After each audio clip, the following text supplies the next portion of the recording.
The Commission is very pleased to welcome the final adoption this morning of a far-reaching reform of our climate legislation.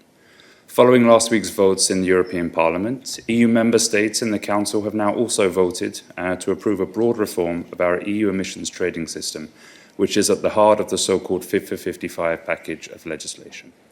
This reform sets Europe on a clear path to achieving our 2030 climate target of reducing our greenhouse gas emissions by at least 55%. Carbon pricing and an annual emissions cap ensure that polluters pay and that member states generate revenues which they can invest in the green transition. The legislation adopted this morning extends carbon pricing to new sectors of the economy to support their emissions reductions too.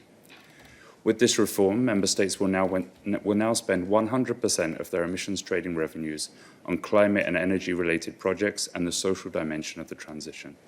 The newly created Social Climate Fund will dedicate 65 billion euros from the EU budget and over 86 billion euros in total to supporting the most vulnerable citizens and small businesses with the green transition. The legislation adopted this morning also includes the new carbon border adjustment mechanism. This will ensure that imported products in the sectors covered will also pay a carbon price at the border. This is a valuable tool for promoting global emissions reductions, leveraging the EU market to pursue our global climate goals.